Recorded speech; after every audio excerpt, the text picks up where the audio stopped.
सध्या I T इंडस्ट्रीमध्ये opportunities पण भरपूर आहेत आणि त्याच्यासोबत तसंच कॉम्पिटिशन पण आहे.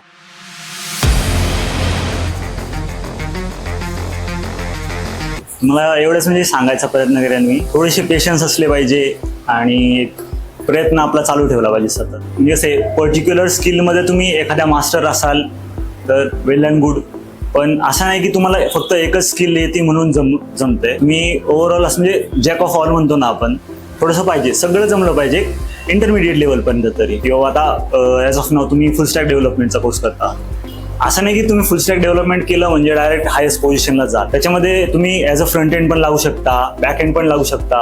तुम्हाला डाटाबेसचं नॉलेज जर असेल चांगलं, तुम्ही इंटरेस्टेड असेल, डाटाबेस इंजिनियरमध्ये पण जाऊ शकता. ऑपॉर्च्युनिटीज भरपूर आहेत. तुम्हाला फक्त एक कुठं ॲप्लाय करायचं ते थोडंफार गायडन्स घ्या. सर मॅम आपल्याला एक्सप्लेन करायला आहेत. मी पण अधूनमधून विचारायचो की भाई मी कुठे ॲप्लाय करू, असं आहे तसं आहे. मग मी केलेलं तर इंजिनिअरिंग, आता मला पायथन जमते, पण मित्रांनी सजेस्ट केलं की क्लाउड कर. मग आता स्वतःची फील्ड सोडून दुसरीकडे जायचं, नवीन शिकायचं काही का, मग जे आहे त्याच्यामध्येच परफेक्शन करायचं.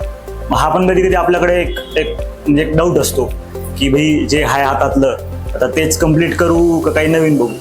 एक प्रयत्न करत राहायचा प्रत्येक टेक्नॉलॉजीमध्ये, बघायचं, प्रयत्न करायचा, आपले एक 100% एफर्ट द्यायचे.